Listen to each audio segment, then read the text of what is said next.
Thank you. Our recording dropped, so we're now. Recording dropped and I didn't want to lose anything. Yeah. We want to make sure we capture everything. Good to go. So I didn't say that, so we're good. That's probably good. All of that. Yeah. Go again. Yeah, right. Oh, you really do want me to go again? But if you could start from the beginning, like just really quickly synopsize again what you were saying. The whole idea of PDP amendment, the necessity of doing PDP amendments in Columbia, based on what was established as a whatever of multifamily zoning had to be a percentage of whatever the land mass was within the entire Columbia zone, and it got down to some fractional whatever of just unbelievably painful to be able to try to fit within it and have to modify it every time that you want to add a little bit of additional density to this stuff. It was very, very painful, and just wondering if there's any thoughts on trying to get out of that loop of dealing with an archaic plan that is outdated and an approval system that's outdated as well. No, absolutely. And I think that's part of this whole process, right? I think that's why we want to hear these comments from this organization. And then as we move into output, and then as we move into more plan implementation of HOCO by design, those are the themes that will be coming up. But right now, there's no exact movement on that front. But I think that's what we're here now trying to talk about. And I think it's worth noting too, there's calls for a new town task force at some point down the line. And that's something we're looking to do in our work plan toward the end of this fiscal year, beginning of next fiscal year, is to work toward that. That was definitely called for, as you said, Jeff, in HOCO by design as a specific action item. Yes, it creates a significant hurdle up front, and from a timing perspective. I know, trust me. 2.5 years of my life. Yeah, no, we understand. And in nearly 18 months of that was tied when his case was tied up on appeals. Yeah. Because there was a claim that Enterprise was not following any procedure. It was just they were being granted this. That and getting things filed with, and then you get the shutdown period between election cycles, and it was just. Oh, that's a reverb. Are we good? Yeah. Sorry. I think that we're getting a little feedback on your end, I think. Or is it Lisa? Everything's down everywhere. We got you unmuted, Lisa.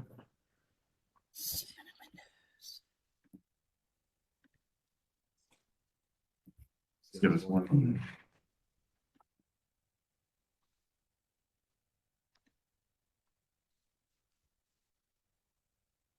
Okay. Are we good? No, I think Lisa needs to mute. I'm trying to, but I can't get to the window. It seems to be better now. Whatever was going on before, it didn't happen when you just talked then. I hear no where it goes. Hello? Oh, jeez. It's coming from. What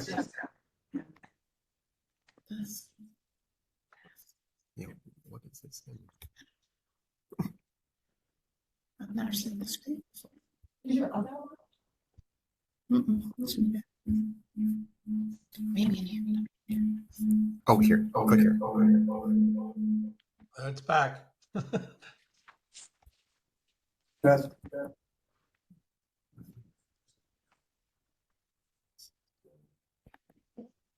Are we good now?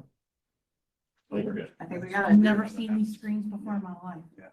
Sorry about that. So, don't feel badly, so we had a pension committee meeting. And Randy, she was trying to figure out where we said, "Not that guy's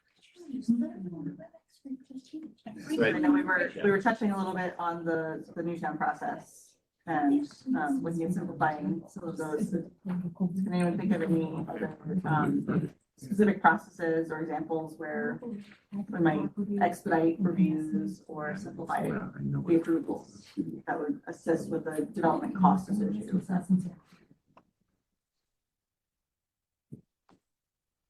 So I'll just add then that one, I think the rural west is fine and it should be in here as well, but I don't know why we would zone limitations in the West rather than let the water and sewer limitations rule. We seem to keep feeling like we need to add on top of that.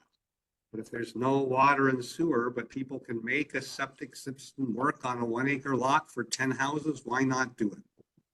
So I think that, you know, I would include that.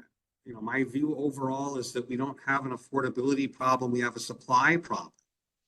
And if you just create a little more affordable housing, if anything, you may end up driving up the cost of all the other housing because it's even more in demand. So, you know, you need to look at supply more general.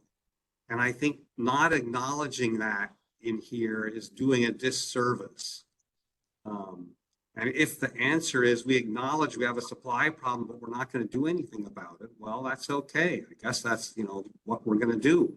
But at least it's not stating the problem as simply a lack of affordable housing.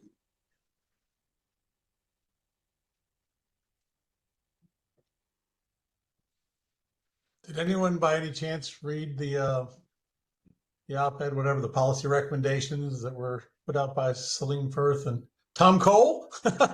Just like 2 weeks ago? It was kind of interesting. I mean, it's more broad brush stuff. You guys are getting into specific elements in Howard County, but it's kind of an interesting, I guess, dissertation on exactly that problem. What's limiting supply? And here's all the reasons. It was kind of spot on in a lot of places and really gets into looking in the mirror and saying, you know, what are we doing? What publication was that in? Was that in the Sun or the Banner or Baltimore? Mercatus Center, George Mason University. The one in George Mason. I knew he was working on that. I didn't know it had been published. I haven't seen it either. I knew he was working on it, yeah. Yep, it came out on November 1st. I saw 10 shot. policy recommendations to accelerate project timelines and reduce costs. I'm going to send the link to people on here, at least whoever I can figure out is on here. Sure. Happy to share it around if we.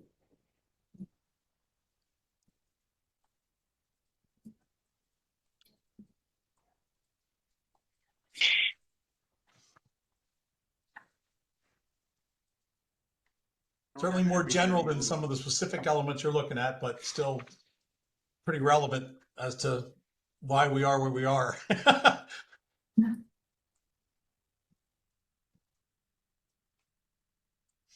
Did anything stick out to you, Ned, and what he said?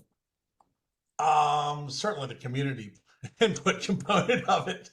Been dealing with that through my consulting career and my development career for forever is, you know, that everybody wants to hear from everybody about everything. And I don't know that, you know, once you go through the planning process, it really just points in the direction and say, you know, the time for community involvement might not be on each individual project. It might be more in the larger planning documents, because once you're following the planning documents and things that were implemented, why are we then inviting the community to come in to frustrate all the developers as well as frustrate themselves, because they're going to think that they have some relevance in changing the conversation when some things may be matter of right or already prescribed to be that way because of a master planning tool or document that was already developed that they didn't necessarily participate in. So it seems like where the focus of the community effort should be maybe on a different level than where they've been getting more and more focused on over the last 20 years of development. That was something that resonated with me. Well, if we can jump around a little, that might take us down to theme 4, which talks about public. Get back to theme 3. Well, in that Mercator paper, it did talk about how the public, you can understand how the public could be misled to thinking that they were invited to this meeting to vote. Oh, You tell them, you tell like them that they're deciding whether you live or die based on, you know, the 5 people that show up from a 3,000 person community, and they have all the power to determine what moves forward in their community. Yeah, because why else would you invite me to a meeting if not to, you know, you must have to do this, so therefore, you know, I can exert pressure on you. And because there's no one there from the government to say, no, this is a required meeting, no, they haven't submitted a plan yet, no, we haven't reviewed it, there's a distrust that's created by both factors.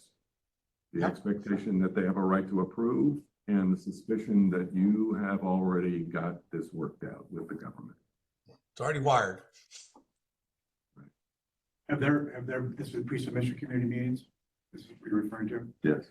Do you know of any examples where something positive comes from it, meaning that the developer hears from members of the community? I always get one valuable thing. And then they say, okay, we'll take that into consideration. You know, so I can understand exactly what you said, that happening, but I think on the flip side, you might have an opportunity to improve them. Generally, what happens is people show up in the meeting. You hear kind of the groundswell of what they're happy with or unhappy with. But then if you can identify the neighbors with specific issues and go visit them afterwards in their homes, that's when you can really figure out, oh, I see what you're talking about. Our backyard flows right into your backyard, which is already wet. Yeah.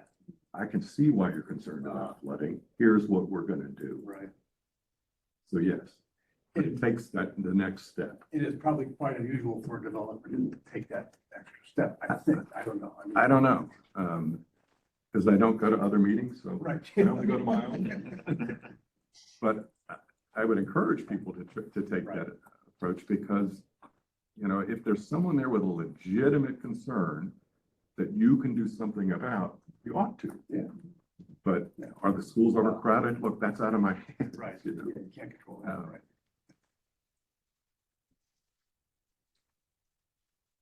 And of course, So there's. again, I'm wondering, is there some way to get to specifics on this? Because the housing task force that was done, I don't know, 3 years ago, the HOCO by design, we just keep saying develop tools to encourage smaller affordable home types, or how about just smaller home types, which would be affordable? And I mean, isn't that what planning and zoning should be doing?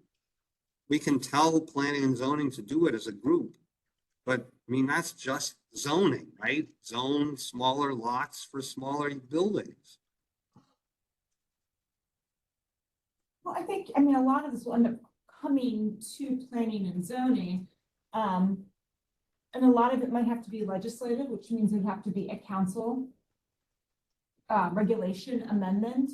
So again, I think these are just overarching goals and objectives that you want to forward to us, to elected officials, about here's where the housing affordability work group, you know, panned out. And I see two tracks. I mean, one, and I know we'll get to this later, but your one track is what specifically are you getting the APFO committee and then have APFO changes.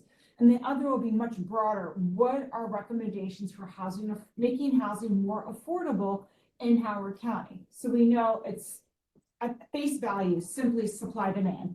We don't have a high supply or any supply, and we have a lot of demand. So how do we fix that? We create more. How do we create more? Then this is how we create more. How do we make it faster? This is how we make it faster to create more. So I think a lot of this is going to have to be some policy and a lot of legislation.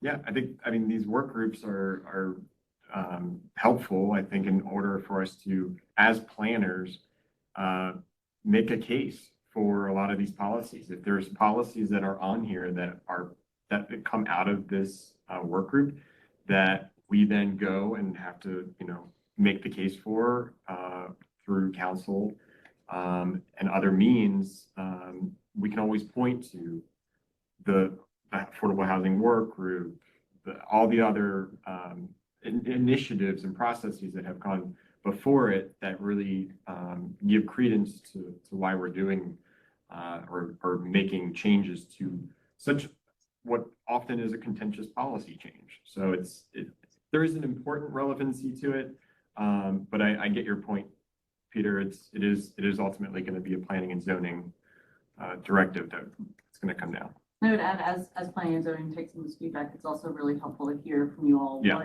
what other jurisdictions or areas you've worked in and what's been really helpful for you as affordable housing developers or people involved in the process.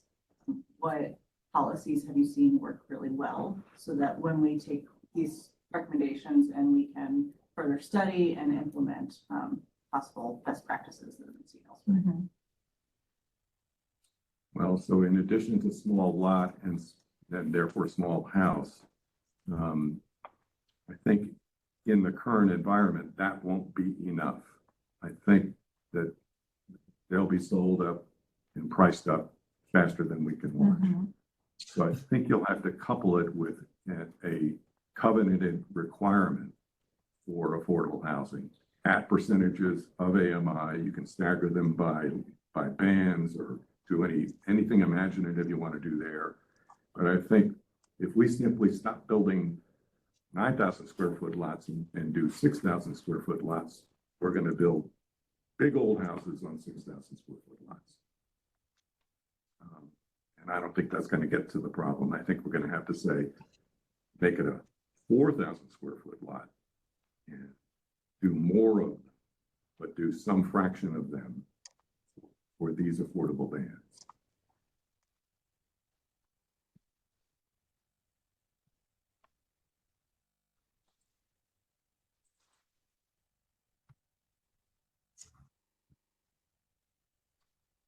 You say you want to 3 or? Yeah, how about we jump back, I know we were a little bit on 4 with public perception, if we jump back up.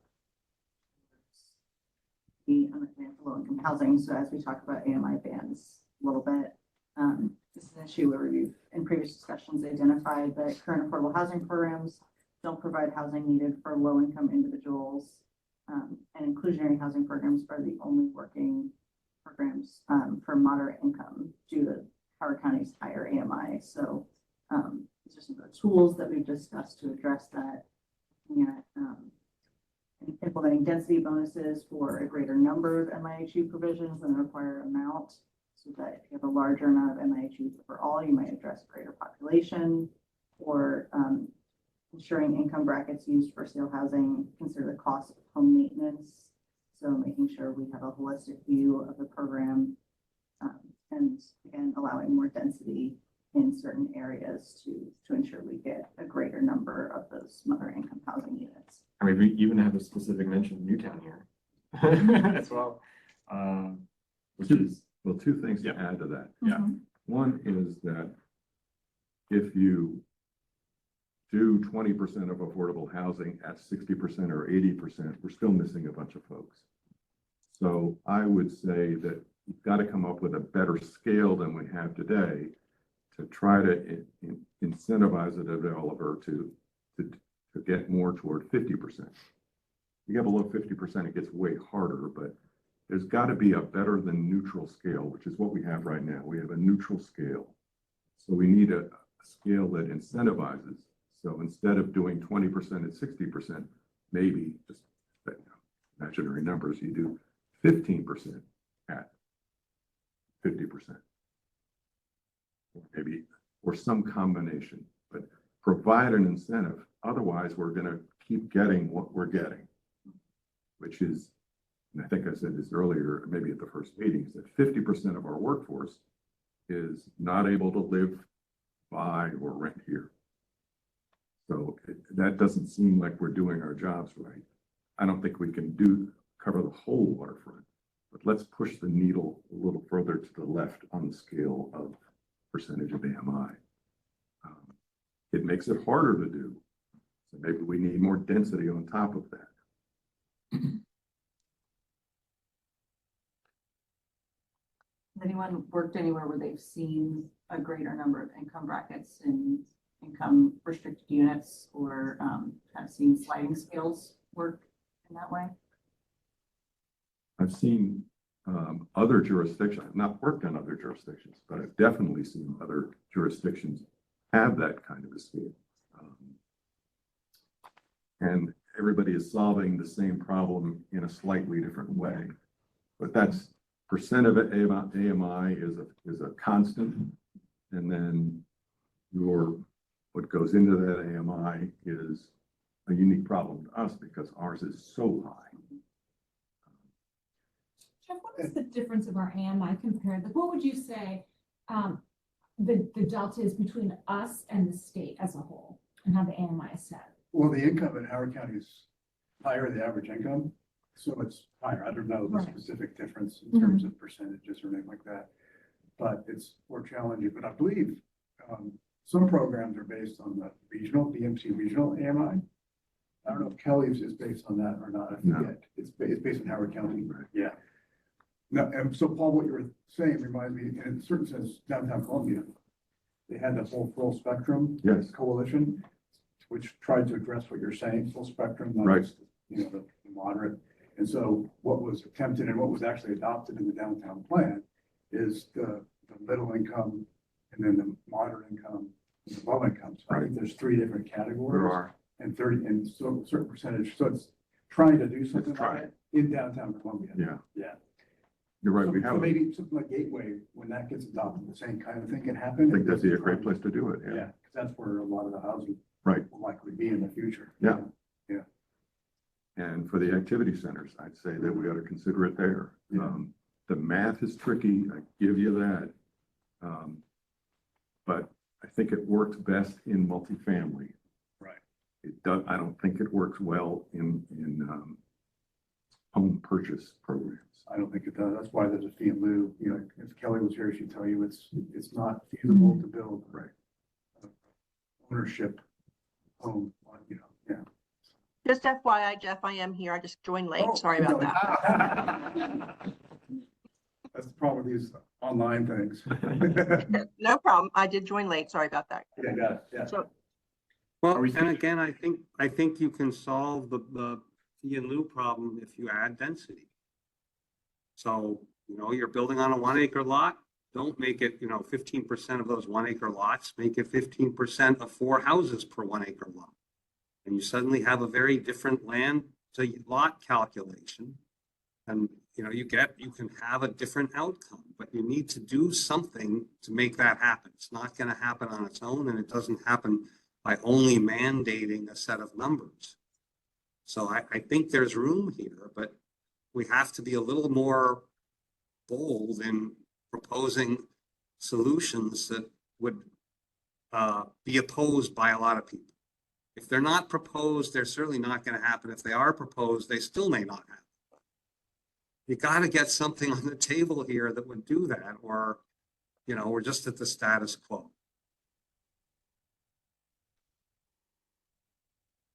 So Peter, this is, and folks, this is Jackie. Tapping into what Peter just said, what I've seen in other localities in terms of being able to spark investment, control density, have, maximum input in incomes that are being served, is to have a right of first refusal for the disposition of their land.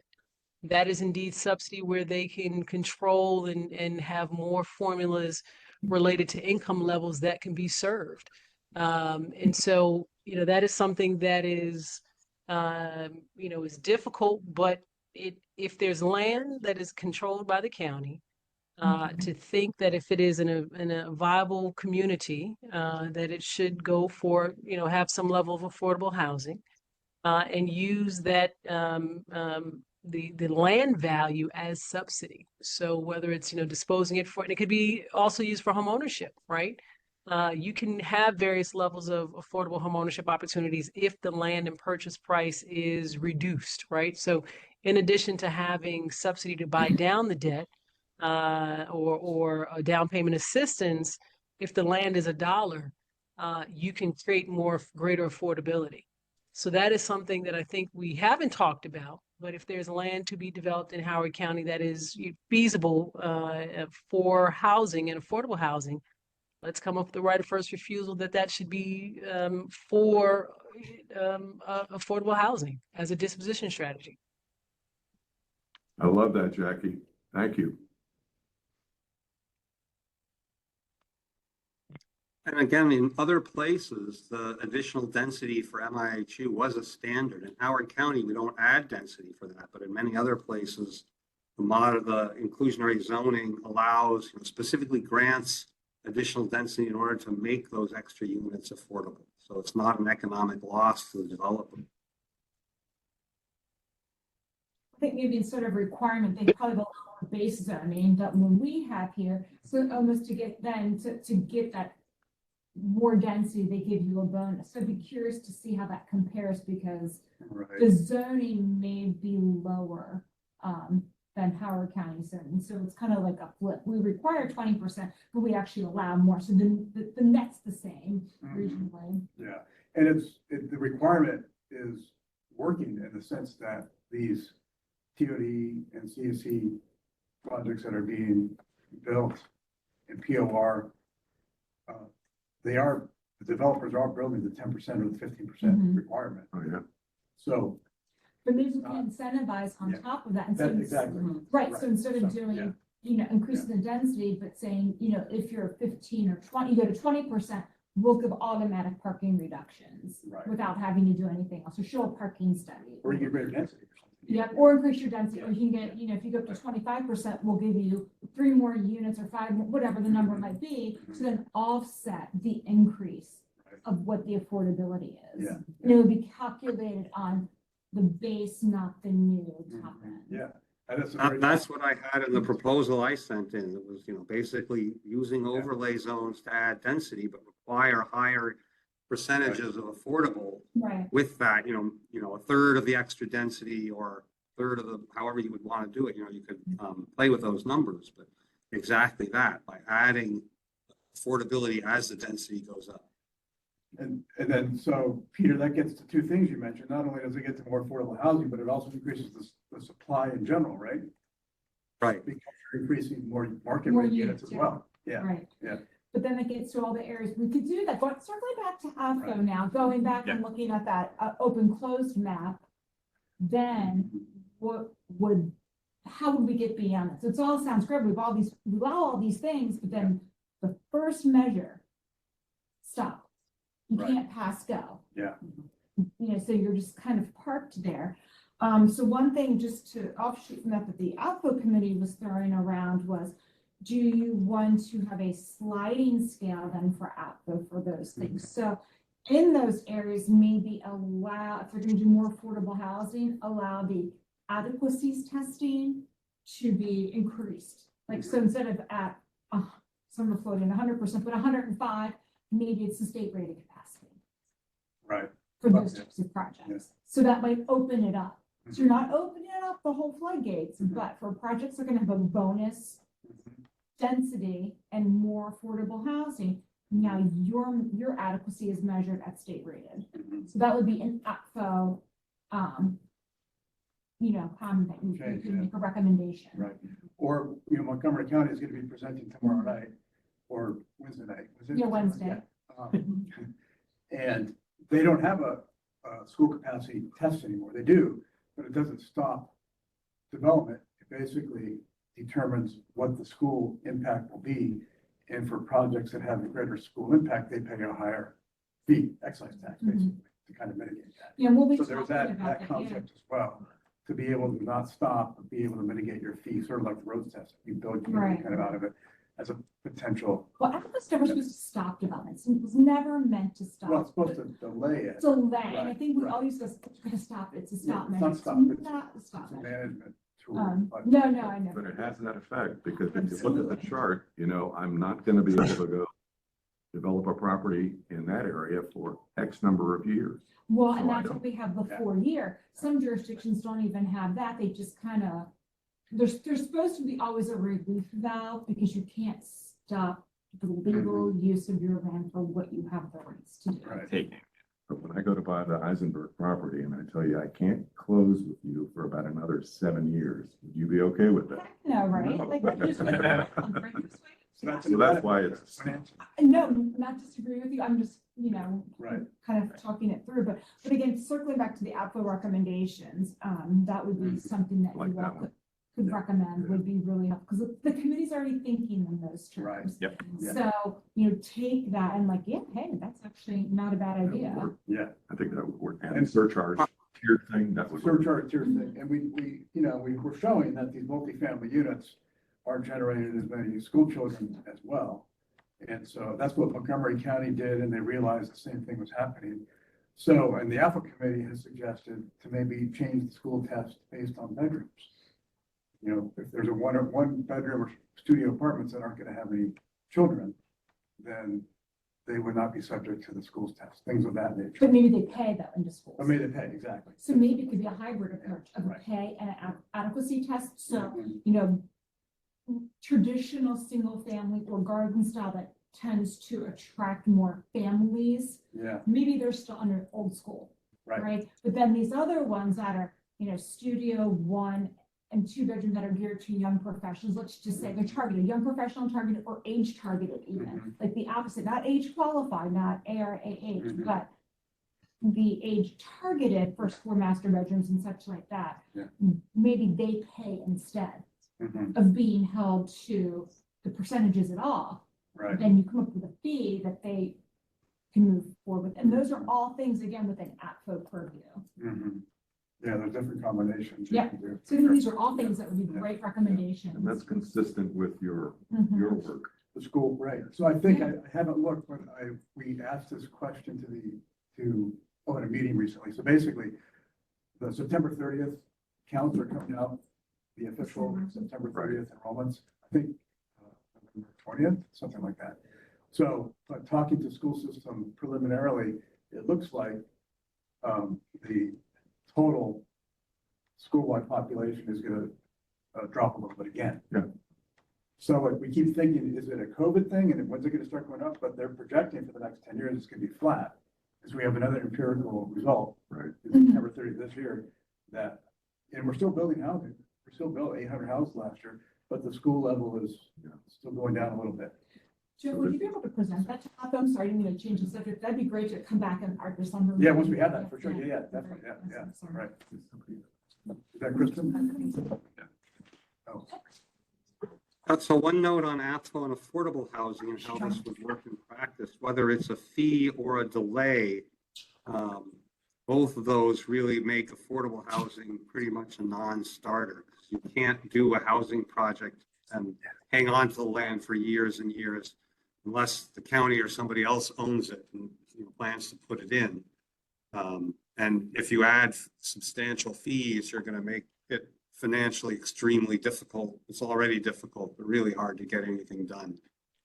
So I think, again, it would be an argument to exempt affordable or the affordable element of another project, at least, from some of those requirements.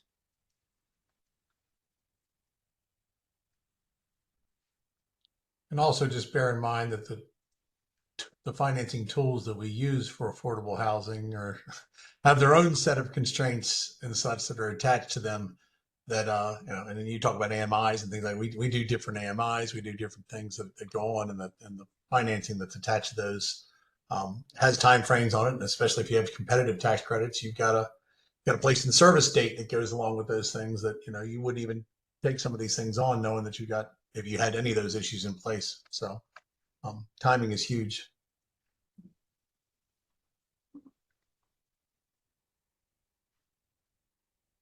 So then I might use your segue to jump us over to theme 5 here, which is our lack of financial resources. So we've talked a lot about looking for innovative financing mechanisms and developing those like the mail-in mortgage program or looking at public-private partnerships. Does anyone have any thoughts on any programs or tools that they've seen used in the past that could be added here, or any heartburn about anything listed? There's that bond financing proposal that I didn't work on it. I saw it. But I think, you help me out here, but I think it has sort of a self-replenishing feature built into it so that it could work through the Housing Opportunities Trust Fund, but provide bond financing, presumably below market, that would help perhaps cover gaps in projects like NEDS. Yeah, I think the idea behind those programs is it's reflecting, I think, Tim, I believe, is on the call, who did this in Montgomery County, where, the county agreed to pay the bonds off. Who issues the bonds is sort of secondary as long as, the county was agreeing to pay off the bond. So that's a relatively small annual payment or semi-annual, however it works, in order to raise a large amount of capital, which could be invested. And then that money becomes a revolving fund. So the repayments into that fund are used for further housing. It can regenerate Yeah, itself. and what we did with that is we're doing it in two tranches. We issued the first $50 million, maybe like 2 years back or so. And you're exactly right. So the county pays the debt service. We are the beneficiary of the funds. Funds are held by a trustee. But the cool thing that we do is we charge 5% interest on anything we borrow. Additionally, with how the bank interest was set up, we were getting about 5%, even if it was not being utilized. Now, with some of the cuts, it's probably closer to 4.25%. We use that interest generated to buy down the debt service. We remit that to the county. And so when the $50 million, the total hit for the debt service would be around 2.5, or would be around, I think, 2.9, maybe $3 million annually, but we pay back 2.5 million. So the total hit to the county is about 500,000 annually. It might even be 400,000. And after 20 years, that's fully repaid. The projects are new construction, and it's just for construction financing. It has to be taken out at permanent. And every 5 years, it fully revolves. So, you got 5 years, happens 4 times. Essentially, you were able to use that same funding 4 times.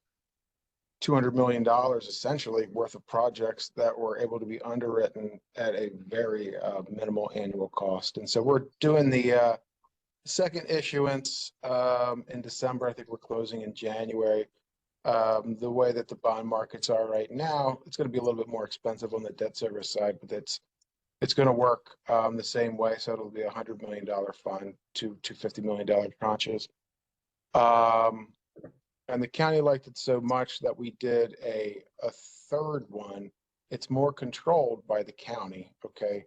But it's for nonprofits. The one that I'm talking about, HOC, the Housing Authority, that's our funds. We do a lot of development, but there is a nonprofit development fund that essentially is available to all nonprofits.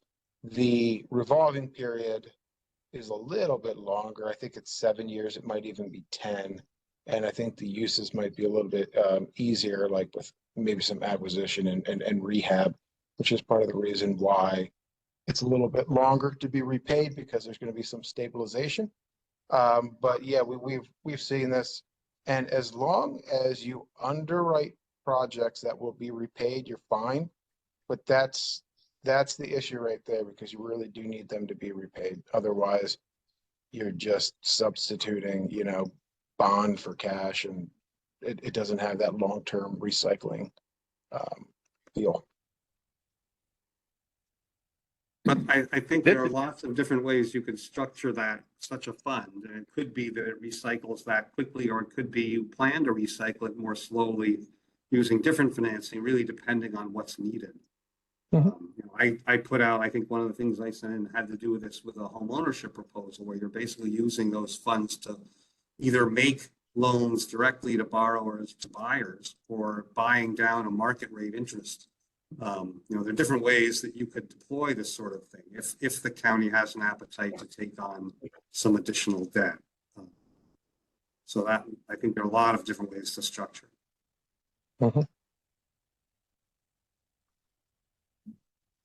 That seems to me to be the most promising avenue. What are the hurdles between Montgomery County's success and starting one here? So Montgomery County, we were already kind of doing that around when the Great Recession hit. We started using limited obligation bonds. Those were at the control of the housing department. These are specifically for the Housing Authority, 2 separate distinct organizations, if you want to call it that. But so there had already been that political advancement where they knew that we were going to need to do something about the affordable housing crisis, or the housing crisis, way back when. So the biggest is to get the buy-in, and then to figure out, where does the fund sit, who pays what, But it's going to be the buy-in because ultimately, you know, the county government is paying the debt service and, yeah, it's the appetite. And one way that you do that is by kind of demonstrating that it's really not a high cost program, but it does yield a lot because of its revolving nature. Right. I think it would take sort of, you know, real work. I think the administration would need to really discuss it at length. And then you've got the housing, what is it, the spending affordability committee, maybe? Is that what oversees bonds in the county? You want to talk to those folks ahead of time and really sort of put this out there. We really need to do some additional work on, there have to be decisions made on exactly what to do with it. You know, what would be our top priorities? And then is that politically desirable enough that people really want to go after that enough to try to push this at, you know, potentially anytime you're looking at government spending, there's almost always a trade-off. So, you know, what, in lieu of what else, how do we make sure that this is a real priority? That's exactly right, because you're right. It impacts the SAG as well as the GO authority. But it's within our charter authority to do it. Yes. Oh, certainly, yeah. I mean, the county could issue the bonds, or the housing authority could issue the bonds, or any other bond issuer could issue. It's not a question of who issues. It's really a question of the ability for the county and the desire by the county, I think, to cover the debt.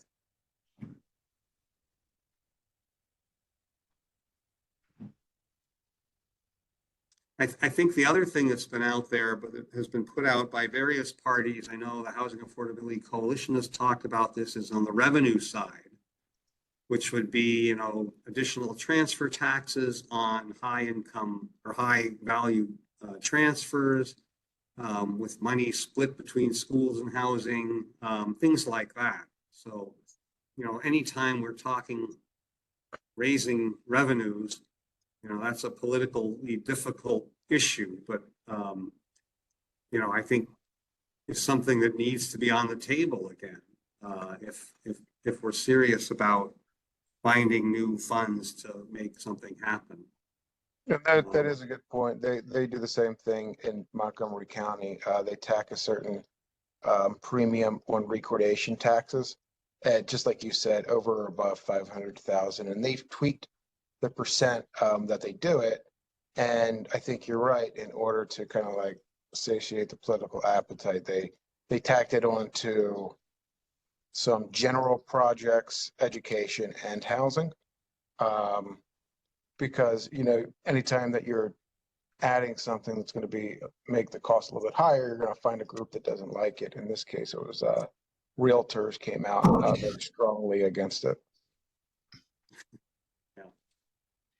Peter, I think you know that I took a look at what some call a mansion tax, and I just modeled out how if you reduced the recording and transfer taxes on first-time home buyers, or, you know, some price point, held the middle of the market even with today's current recordation fees and transfer taxes, but increased for those that are some multiple of, you know, something, but let's say $800,000 and above.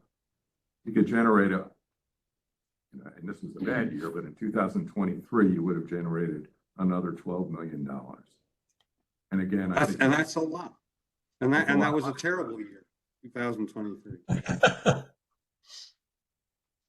But I think, you know, if it were, you know, if we wanted to really be comprehensive here, we would take a program like that. And I know the county administration is particularly interested in affordable home ownership, but you could do both.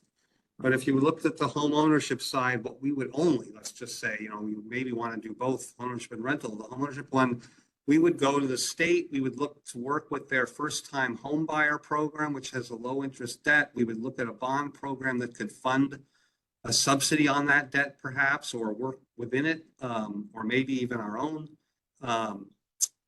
And that would also come with closing cost assistance, which I know the county has some of, but we We might need to bump that up if we really scale up a program. Combine that with a zoning program that encourages smaller lot, townhome development, maybe even condos, although I don't know we need folks to really look at the market side of that condo development more. But certainly 2/2 product condos are selling in some places. So we'd look at that, and zone for that and say, all right, we're going to have overlay zones here, here, and here. We're going to allow it anywhere in Columbia, perhaps, as we conquer Ned's density problem. Put these together for a much more comprehensive program that would provide both the land to housing styles, choices, which I know is, big under HOCO by design. How do we get those missing middle types? Doing that through the overlay and then the financing program. And I think you've got something that would really advance the ball on affordable homeownership.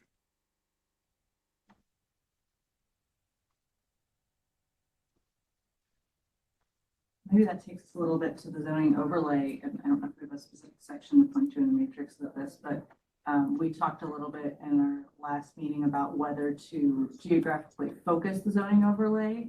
I know a few people thought that we might want to address the county as a whole and not to pick specific locations. Does anybody have any thoughts on specific targets they'd be looking for or geographic areas we'd like to look at for the zoning overlay, or would this be a wide swath of the county that we've wanting to be spreading affordable housing opportunities throughout? My thoughts would be plain service area, but until we figure out Columbia or Newtown, I think you just set that aside. And then within that, start eliminating types of properties or types of zoned districts that don't make sense. Residential zones that, like RED, for instance, it's RED for a reason, typically steep slopes, streams, all sorts of environmental constraints that would not do well with greater density. So that really leaves you with R20. And then within R20, I would say you'd look at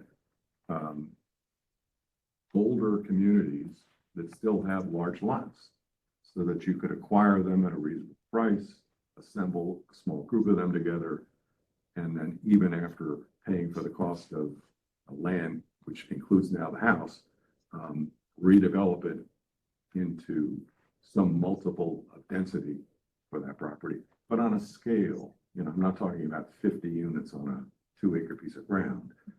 Scale it to the surrounding community. But that would be the general idea, not the West. Columbia maybe someday, but not now. So look at R20, R12, RSC, those zones. If there's any RSA area out there, okay, fine. But then focus on that. And if I was really skillful at it, I would have given you some help on where specifically.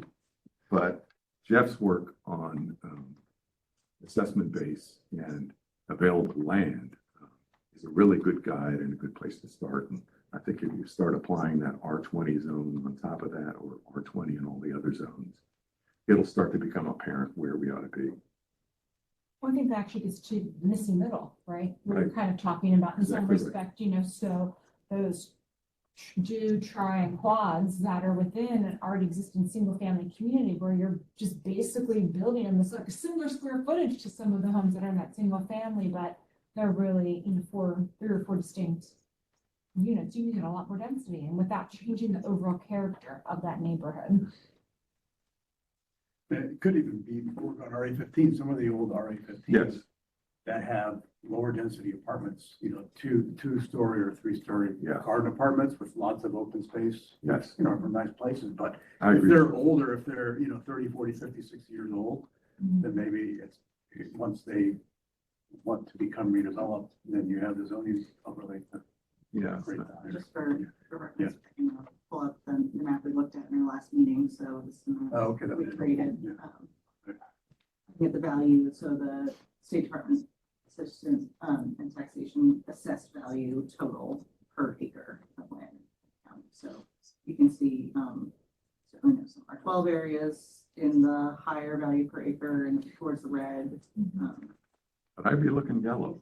I'd be looking large and yellow on that map. So, but there's plenty of yellow. Yeah. And there's a lot more work that would have to go into it to become an actual map of an overlay zone area or group of areas, but I'll bet you guys will be able to figure it out.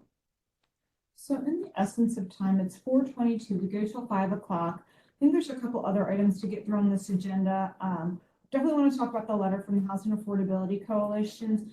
And then, my thought is we have discussion to finalize recommendations. And if stop me at any time. I feel like there's a lot from the other recommendations that still needs to maybe be worked through, but we also need to get a recommendation to the APFO committee. So I think it'd be really beneficial to pull out from this list, what are the APFO recommendations?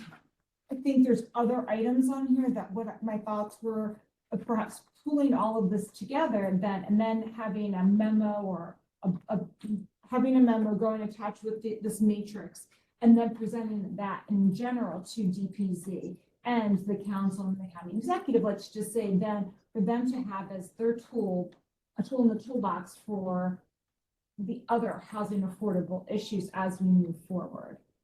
Is that fair? And I will say probably from the APFO perspective, this tomorrow or Wednesday, it's not a one and done. I think it's just the beginning of that advocacy with that group as they draft recommendations. And then those recommendations will sent to council, and then council will need to hear back from this group as well. So I think this group was written into the executive order to go through, I think, May or June of next year. So definitely, I think the meetings will become less frequent and maybe things will be finalized, but I think the group will still need to have some representation as we move into the future phases of the efforts that are promoting these ideas. Yes. Okay. Yep. Yep. Yeah, the report is intended to be done in December, right? But the group doesn't disband until May. Right. So- Exactly. So there's continue to be part of the APFO. That was. the Right, intention, and so I would say for Wednesday too, for APFO, you're pulling out recommendations for APFO to give them something to react to what you all are thinking about. But I think there will be other touch points too with APFO after you've done your report to go back and to present that. And they'll probably have questions from this work group as well to say, hey, we were thinking of this. Does this align with what your thoughts were when you contemplated this particular recommendation? So just thinking in those terms. So I think let's get through the letter from the Housing Affordability Coalition, see if this matrix has addressed some of the issues. I think probably we've addressed a lot of them. And then discuss at least final recommendations for the APFO committee. And again, finalize the initial recommendations for APFO. Maybe there might be more that come out of the final matrix that is developed sometime in December, and you may want to have some additional information sent to them. But at least they need to know what you're thinking of recommending to them now. So, okay, so we have the letter. Do we want to kind of go over it page by page? How do we want to handle? Well, so it's separated into different themes. Sorry, I'm noticing here, starting with theme 5. So yeah, we can just kind of talk about them one by one. Does that work? Yes. Okay. So lack of financial resources generate a sufficient and sustained revenue source. I mean, we were heavily talking about taxes and bonds here today. To assure affordable housing developments, that the Housing Opportunities Trust Fund is a perennially reliable source of pre-development acquisition and gap financing. So I think, I don't know, do we have a robust discussion on something like this in terms of, what we were talking about with the bonds? Is there more? I certainly heard us touch on a few of the first 2 points here. So the obligation bonding and the transfer tax or recognition fees as well. Right. Anyone have anything to add under these? Well, as part of that letter, there's an attachment that is a sort of an outline of the bonding program with some considerations at the back. Don't pretend to be a bond expert, but if somebody wanted to get closer to that, they could read these 3 pages.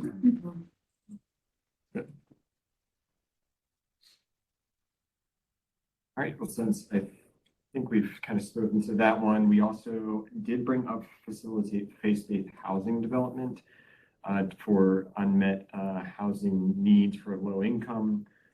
So that was including permit by right faith-based housing, by expanding the current RS1 zoning for senior housing to enable houses of worship to also develop their land for mixed-use housing. Also create a faith-based housing conditional use in particular zoning districts, as well as houses of worship to utilize by design affordable housing overlay district, develop mixed income housing. And so this has been also attacked on multiple fronts as well. Right. So the governor's housing package doesn't specifically speak to faith-based, but more of the nonprofit sector, but where housing will be, housing projects will be a part of this. So I think that's one that not only have you all talked about, but we're working on how we're going to implement the governor's housing package policy in terms of that as well. And while you're at that, what we'd like you to do is consider increasing that radius. From 3/4 to, or to the TOD one to larger. Because it's measured from a rail station, and the rail station, if you do 3/4 of a mile from a rail station, in some cases, you're still not in TOD. What do you mean you're not in the TOD? In other You're words, trying to capture more than the TOD by doing, that's Yeah. what I would say, okay. yeah, definitely. Yeah. Yeah, because I think there are properties, faith-based and otherwise, within a wider radius. But you'd still get the faith-based, even if the TOD, Right. like, so you get the faith-based, but I will tell you that the law, and not that Howard County can't do its own thing. My understanding from the law is you can't stack, or they don't. The law doesn't allow you to stack. Not looking to, Yeah, just saying that if you limit it to 0.75, you're going to get hubcap city and stuff like that.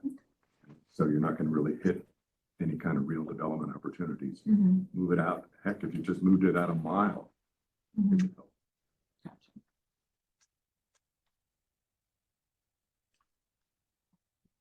Right. And then theme 4 was about public perception for developments that include 25% affordable and accessible housing for households with incomes below 50% area median income. Expand the current 0.75 miles to 1.5 miles for a rail station. And state-owned historic property and industrial lands that qualify for density bonuses under Maryland's Housing Expansion Affordability Act, which was just signed in 2024, particularly in areas already designated by Hope by Design General Plan as a focus area for growth, which are called activity centers. So again, I think we're mentioning it here. We've been talking about it.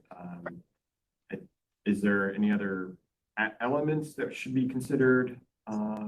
Factors that should be brought up in terms of, especially for that Housing Expansion Affordability Act. It's a big one for us here. Looking at it through the lens of faith-based development, which is the only way I've looked at this. There are plenty of other ways, but I've only looked at it through faith-based development. And that it seems that the way the law is written, the property within the law has to have already been owned for at least 3 years by a church. Or controlled Right, or by a controlled. nonprofit entity, Right. right? And if that's the case, it really narrows it. I mean, because there are very, very few in industrial. There are some, but very few. So that's another reason to widen the radius, just to possibly increase the odds of getting a church on a property. There are some in CECLI properties. So, but a longer, wider radius would help a lot. Well, I didn't think the faith-based or the nonprofit was guided by any of our base zoning. I thought it was any ownership. Was there also an industrial zone component to that? Yeah. Call that in the bill. Yeah, my recollection was in line with that if it's faith-based, it didn't have to be anywhere. There was no Yeah, correct. location plan. It was faith-based or within a TOD. They were alternatives. Right. Ah, okay, you're right. Yeah, so there is Yeah, no- I've conflated them. You're Yeah, right. yeah, okay. Let's, no, okay, yeah. So faith-based, or not, I don't want to use the term faith-based, because any qualifying nonprofit, faith-based is just one of the qualifying nonprofits. And they have to either own or be controlled by for at least a minimum of 3 years. And I appreciate that, because you don't want people speculating, like January 1, hey, we think this bill's gonna happen. Well, I'm gonna go ahead and like purchase like, swaths of land now and start, my own nonprofit. Right. Yeah. I can start my own church. Nonprofit. Ready to go. Yeah. Make a quick buck by being a profit. Yeah, right. That makes sense. But yeah, so anyway, I kind of understand that, land speculators and things like that. So I appreciate that. But no, I don't think there's any qualifiers on anything else other than the own and control component to Okay, it. good. Yeah. And then there would just be the typical review process and other maybe constraints on the land from environmental features, and then some of the water sewer issues potentially as well. Yeah.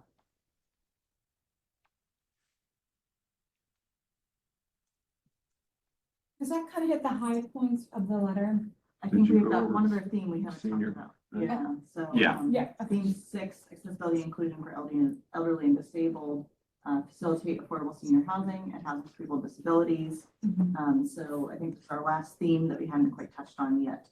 Well, in the matrix, so their recommendations are to enable an APO exemption for housing that meets the needs of seniors and people with disabilities, and provided financial incentives for developments that include more than 25% housing for seniors and people with disabilities. You don't have any immediate I'll reaction? just throw out one possibility on the people with disabilities. I think that is a serious issue. An SSI income or SSDI is really not compatible with sustaining life. There really needs to be more very deeply affordable housing for that group. And so one possibility, at least be a start, doesn't get you the subsidy, would be for the affordable units. Whenever we're doing MIHU or any other sort of set of affordable units, that a percentage of those, and as we did sort of in downtown, there was, I forget the exact percentage, but maybe 5% should be fully accessible. And so that's just helping to bring that along. And you get the accessible, at least the creation of accessible units, which is a big issue, along with the creation of other types of affordable. So I don't know if it's the level we want to reach here, how much detail we go into, but I think it would be beneficial to include accessible as a component of affordable as that whenever we're talking about it. So Peter, you're saying not just for senior, you're saying for all affordable, right? Yeah. Yeah. Okay. Yes. On the senior side, and I think this was part of one of the other themes or questions, but our senior housing is now a conditional, except for POR, it's really a conditional use proposition. So I'd like to see us make it a matter of right, and also get rid of the major collector or higher rated road classification requirement, because that limits it to so few possibilities. Yeah, and I think I would add on that if we're doing senior like that, maybe anytime you're getting it as a matter of right, you're adding to the MIHU requirements. I don't know if it's 10% now, but that's just not much for the demand. And maybe we could make it by right, add to the affordability, and then I don't know that it would be a requirement. Perhaps we would try to find incentives, or, part of this would be really looking at a way to make a good chunk of that deeply affordable. So down to like 30% of median or something, because I know there's a real unmet demand there. And I'm not sure how we do it, but it would be a recommendation. We could figure out. I really need to agree look with at the that. financing element, but Because right really now, work at. the age-restricted market has turned into effectively the open market.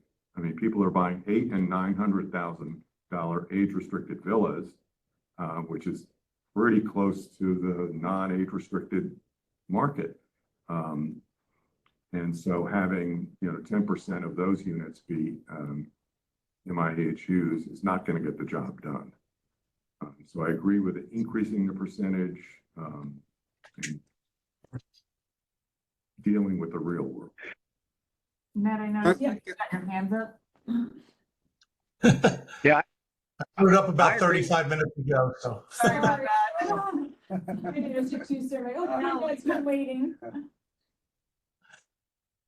I mean, some of the things that involved for it was when Paul was talking about, I don't want to put 50 units on 2 acres. And I was like, hold on, time out. Yeah, we do.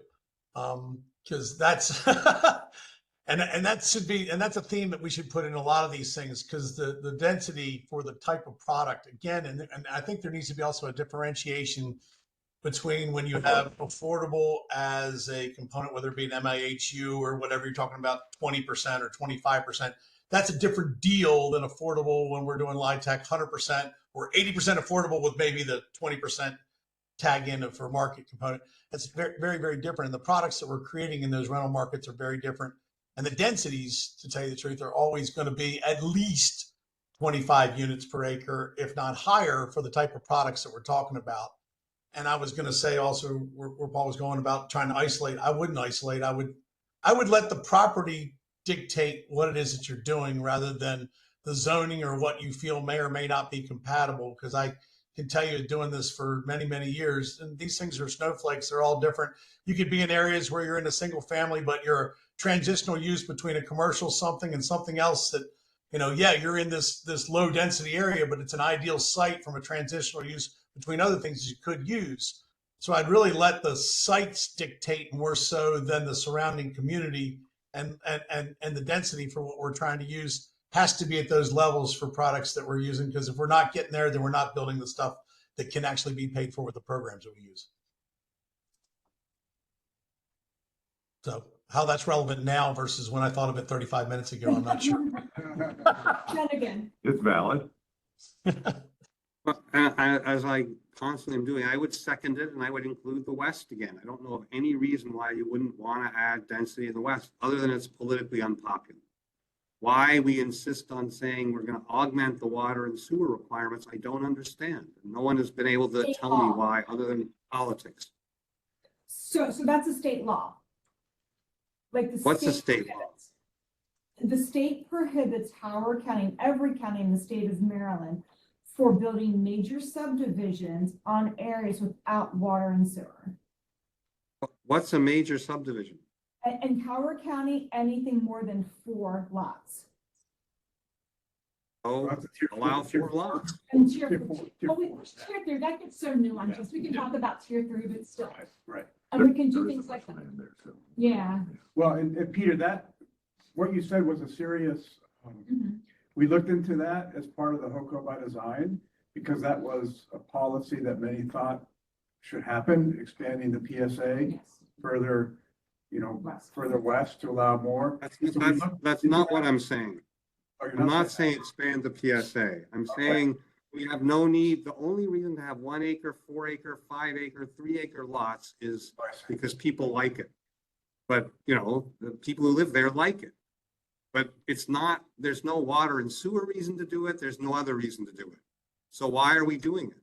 Other than we want to make it continue to look like something which is now becoming large houses on single family lots rather than farms. So I understand it's a political hot potato, and it would take a lot of work politically to try to figure out whether, we could make that happen. But I honestly don't know a planning and zoning reason why we should limit those lots. So allow an overlay on any 1 acre lot, any half acre lot, whatever it would be, that would allow up to 4 units. But I think it goes back to, that would work if you were to expand the PSA, but there might be physical limitations to having higher density because of the well and septic issues. Yeah, there's separate. Right, so that would limit it. If you can't.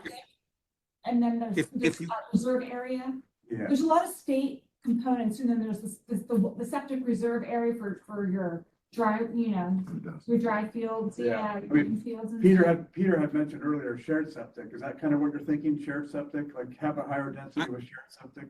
I'm thinking that those laws are in place and that would end up limiting what it was, but we wouldn't limit it by zoning. What's the point of limiting it by zoning? I guess what I'm saying is you could have zoning of 100 units per acre and you never be able to achieve it because you just legally cannot and physically cannot. Yeah. Right, but you can't tell me we couldn't get 4 units on a 5-acre lot.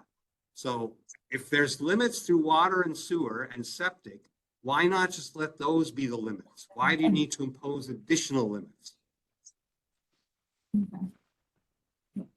Just treat it like the Eastern Shore, let water and septic rule everything. And that's, to be honest too, I mean, yeah, I mean, there are plenty, and I understand the individual 1 acre requirement for an individual septic system that's out there and it's state law. Until you go through the state process through MDE and get something qualified to do a community-based septic system and then, and do a whole community-wide system, which is a whole bunch of hurdles, a whole bunch of money and a whole bunch of, but it has been done and has been done many times throughout the state and across the country. If somebody's willing to put up the resources to go through that process and do a community-based system, it can be done. May not be politically or certain issues get in your way, but allow that to be the issue. And I agree with Peter. Let it happen. I don't know if you're going to get, and actually I'm probably going to go a bridge too far in this. You know, if you really want to move the needle in the rural West, what you would really, I think, want to look at is manufactured housing parks. I feel like that is rural affordable housing. They're self-contained, private roads, and if you can work to have privatized water treatment facilities and community well, that's a way to make that happen. But that's so unpopular. That's something that could almost happen in a tier 3 almost immediately. You could work on that. And also in the east too, you can have manufactured homes in, as well. Yeah, but I'm just saying, like, if you want to open up the West, it wouldn't be for traditional, even single family denser residential on community well and septic, because what ends up happening is it becomes a community's responsibility. So if you are trying to target it more toward affordable housing, then that community has to be responsible for maintaining that community septic and well. And it's like having your own mini package plan to some extent for each house. So it becomes completely, it becomes very complex. I think you could have to look at other mechanisms. That's all I'm saying. So anyway, but we need to. And you're probably right. Huh? And you're probably right. Yeah. Unless Howard County wants to come in and after the developer's done it all, take it over and take it into the public system and take care of it, then that would work very well for the Yeah, whole. that can happen. And that's something you have. And it has happened. Yeah, your family. Mystic Harbor in West Ocean City. I was a party to that. My father developed it. And was all built on a private system that ultimately Worcester County took over and then used it to develop all of West Ocean City. So it became a economic development tool for all of West Ocean City. Absolutely. All right. Well, listen, folks, we also need to get the APO recommendations. So how do we want to proceed? I think we'd be looking at the tools, ideas, the famous challenges and the tools, ideas, and pulling out the ones that are specific for APO.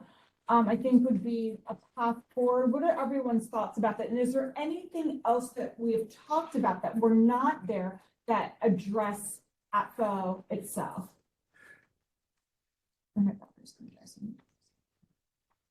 The one thing that comes to mind is the very first meeting, Jessica had presented the Workgroup by Design APO chart, and there's that set aside affordable housing units, and everything that's been discussed today corresponds to that, because if there's going to be a zoning overlay, basically the question is, how do you make use of those set aside units?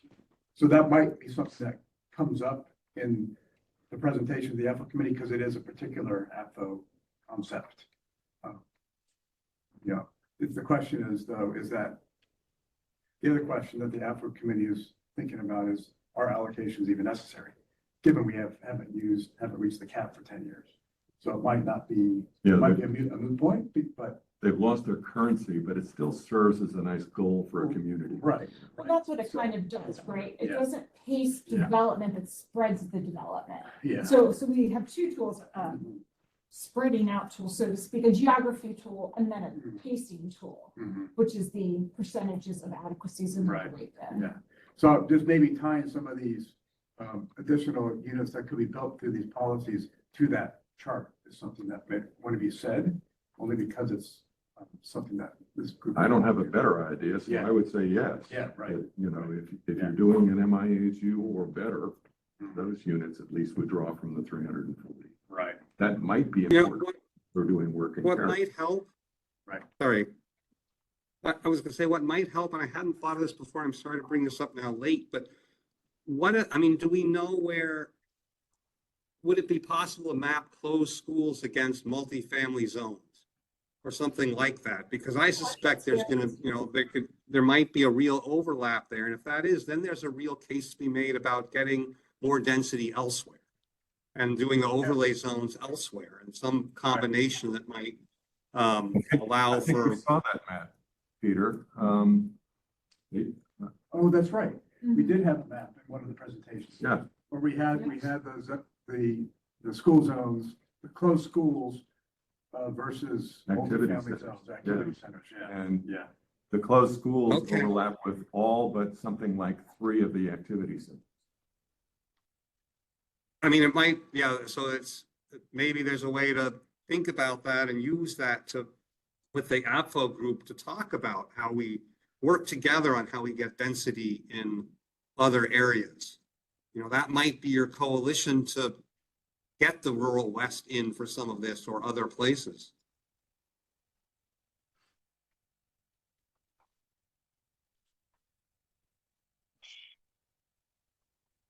Okay, so looking at this pretty clearly delineated, the lengthy development process. So I think out of this, we will pull out the bulleted points that point to APA specifically. So I think that's something that's, pretty straightforward. What is under our next theme, Sarah? I'm sorry, my computer about It's development costs and land availability. So the strategies we talked about, like government land acquisition, disposition, partnerships with nonprofit organizations, faith-based organizations. No AFO requirements for developers doing affordable in those areas. Yes, so I think that's the one APA we could pull out. Right. Was there anything else from our discussion that came out of this theme that addressed APA specifically?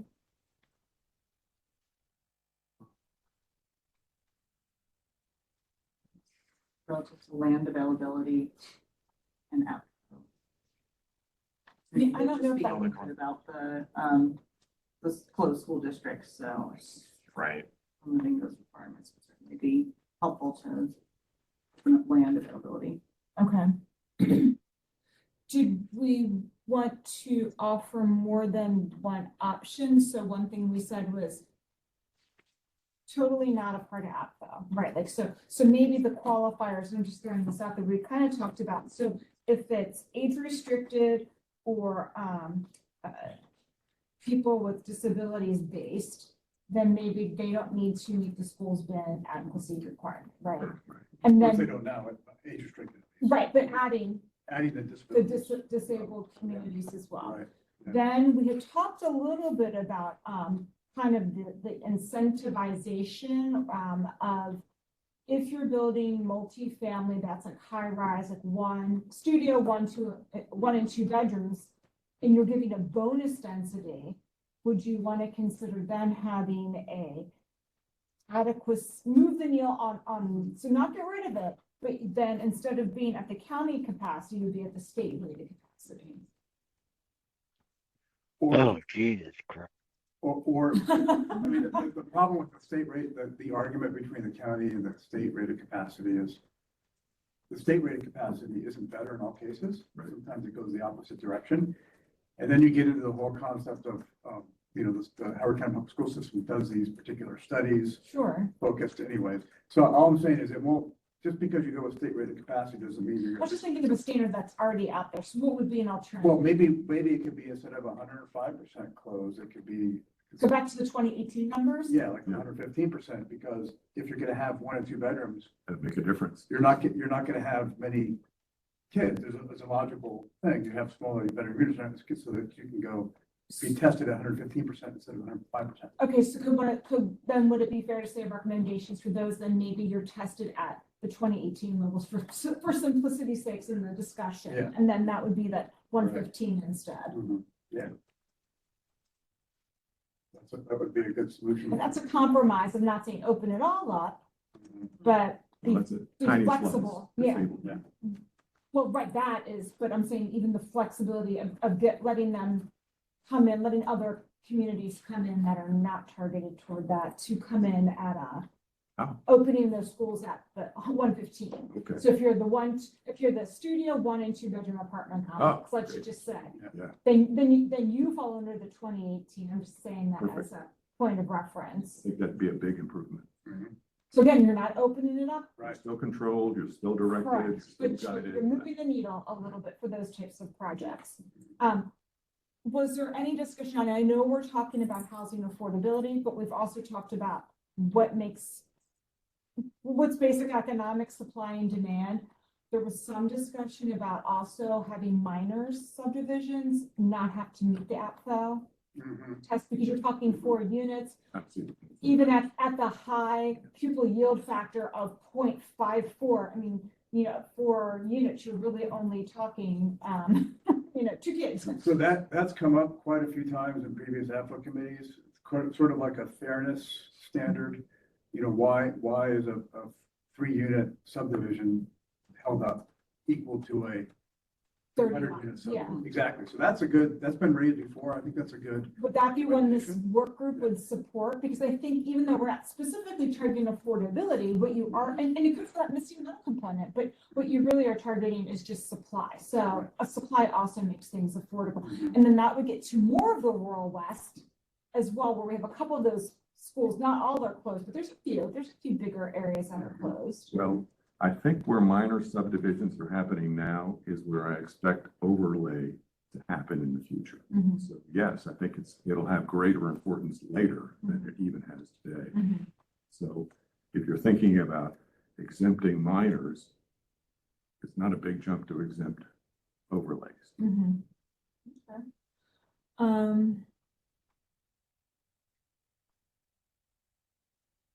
So in Paul's, your earlier point on development process and timelines and things. Yep. You had spoken saying that you'd like to see there be an ability for, even if you're within a closed school district, you can still submit a plan and get through the process from beginning to end.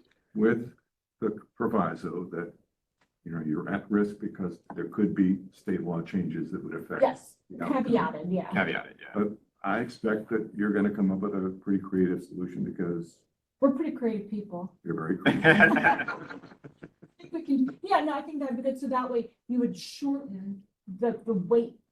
You wouldn't shorten the wait bin time, let's just say, but what would happen as soon as you're out of that bin and you're tested annually, Right, you right. can come out and pull permits. So if you're constantly Right. working maybe you're still working on it, you can't pull the permit, so maybe you're there anyway.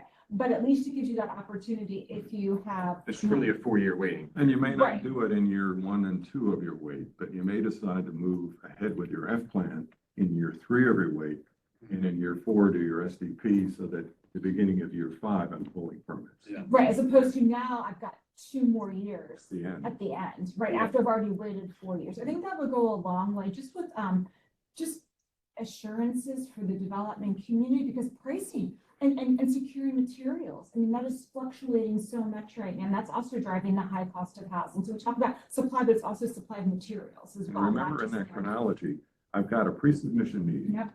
and an ECP before I begin the formal process, which is part of the reason why I was asking to collapse Right. the timing of the ECP and the SP and Yeah. to trigger. I mean, that I think is doable. I would say be really leery at the ECP. I think you have to be more into the actual site plan process, not the concept, the environmental concept process, to start your clock, so to speak, for that though.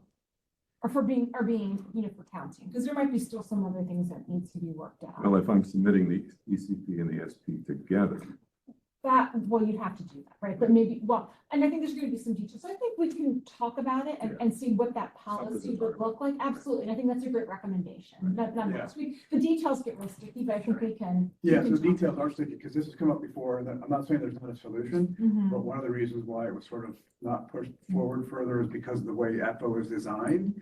in that it's always looking at 3 years ahead.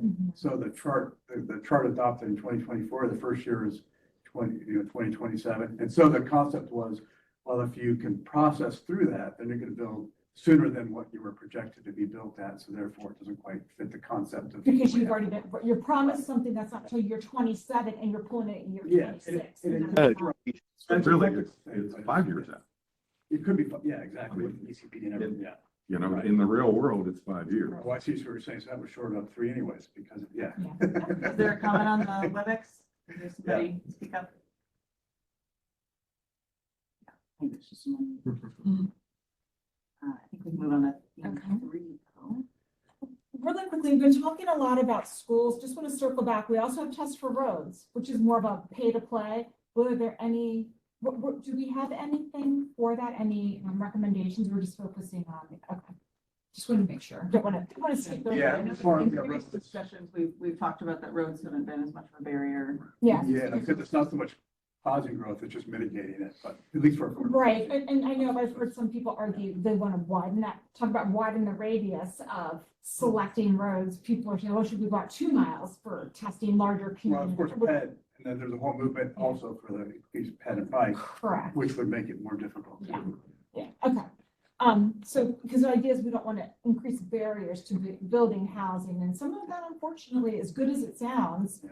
would You know, make it harder. we talked a little bit about how to use the affordable housing allocations. Mhm. I wonder, would it be possible to talk about, could unclaimed other character area allocations be used for affordable housing? I'm imagining like an activity center project with 400 units, right? Mhm.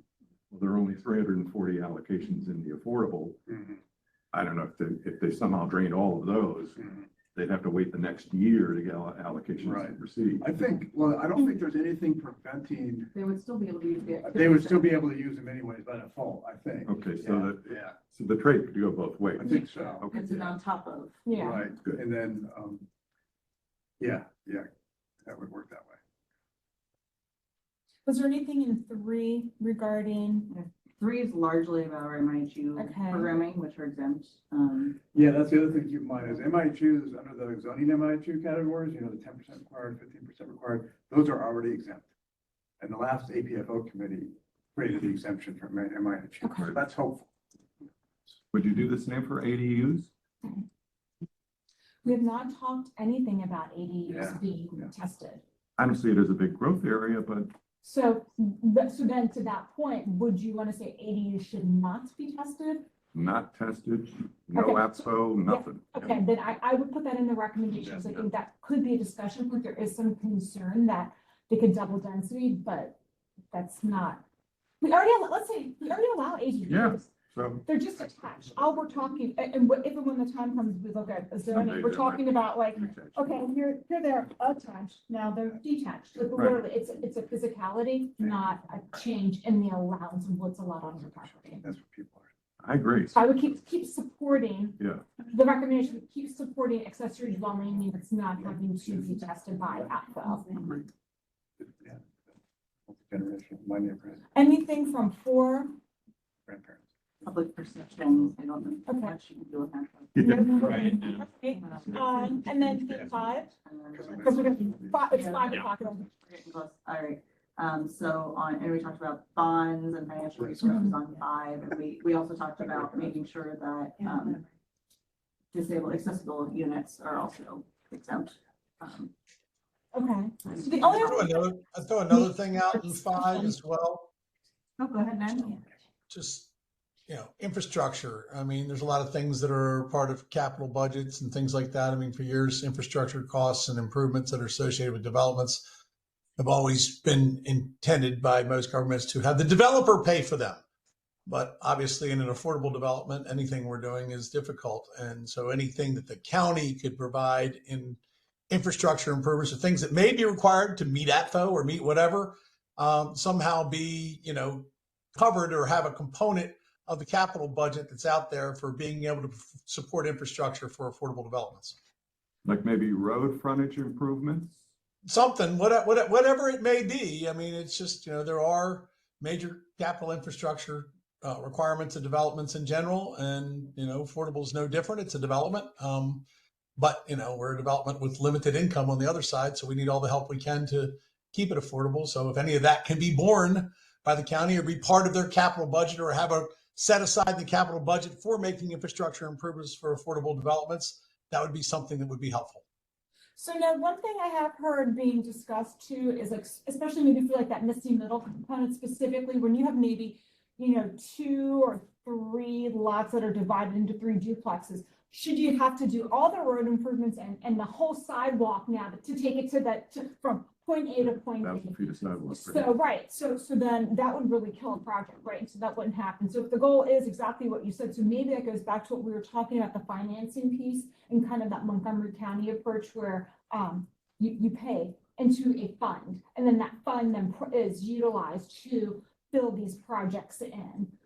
So maybe that would be the APFO nexus for this particular item, as again, looking at that ability to pay for some of those things. And actually, even going back to the schools, when we were talking about the studio 1 and 2 bedroom, maybe for allowing them to get a little extra out, then maybe it's a little bit in for the schools. I don't know, just making some, the trade-off of making it fair. So anyway, okay. And in subdivision projects, when we extend water and sewer, each of the subdivided lots has a water and sewer lien on it, typically 40 years long. So if I held, right. So I wonder if there's something like that that might be available for an affordable project. Or flip that and say that because you're affordable, you're not having to pay the full freight to extend water and sewer into it, and maybe equate it to those water and sewer lien fees. Get what I'm Yeah, asking? I mean, the interesting thing, well, sorry, phone's going off. God, there used to be water and sewer assessments and things like that the county would float bonds. In my early development career, I'm going way back, but then now everybody got rid of that, and then they started doing private utility companies. Of course, there's private utility companies where a developer can get a return and bill everybody individually within the community for the infrastructure costs. But obviously, as an affordable developer, we don't have any of those options. So No. I don't know what the answer is, but anything that we don't have to pay for is always helpful. Well, that's what I'm suggesting is that rather than collect $800 a year or $600 per year per apartment, that somehow you would get a credit. Yeah. Well, you're also talking about 100% public infrastructure, because I'm not sure how much of that translates to our property assessment, because we do get on our tax bills, but I guess I haven't looked at our tax bills on any of our multifamily, whether any of those assessments are passed along as part of the tax bill, but I maybe they are, I'm not sure. You get a front foot benefit charge, but I'm not Right. talking about that. I'm talking about like when I subdivide a lot, it's a single family detached lot and it pays me $800 a year for the next 40 years. So I just put coupons. So I'm suggesting, all right. So you're the utility company because you're putting up the money, not the county, right? I built the water and the sewer and now I'm collecting. So instead, you build the water and sewer, but you get a credit back from the company, from the county, for having built water and sewer for a public purpose. So you're saying that would be a recommendation then to the APCO committee? I'm trying to shape it into one. Okay. Yeah, I'm trying to think out what the ramifications. We're not billing anybody for it, because if we're billing them for it, then that goes into their cost on what their AMI maximum rent is. So that's not going to that's going to take money out of our pocket. That's not going to help. No, it's reverse. I want you to get a check from the county every month. Oh, okay, we'll take that. Yeah. Stop helping me, Ed. Sign us up. All right, what he said. On that note, we're looking at 5 minutes after 5, so we can wrap up with the next steps. But I think what we'll do is we can take the matrix and update it from this discussion today, as well as draft some APRA recommendations that we talked about and send it around to the group. And again, thank you, Paul, for volunteering.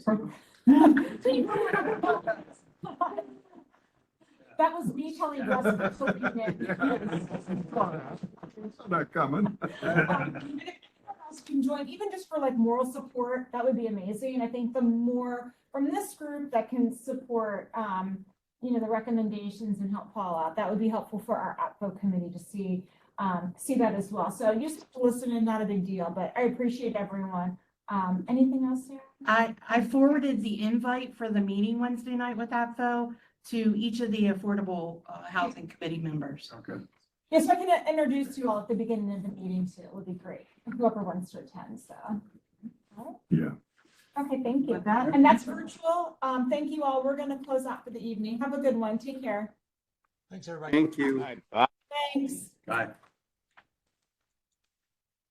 Are we done, Lisa? We're done. Thank you. That was Thank great. you. So nice to have you. Yeah, it looks like. For what? Nobody has it. Yeah. Oh, yeah. No, I think that was really, that's really, sorry, I appreciate that. But I think what I said, recommendation. You're signing that too. No, that's also your entry. There's a couple of. It was nice meeting you. It was interesting to watch. Started jumping like what happens. Yeah, this was the task for charter. Here's what we're seeing. Right. It was interesting.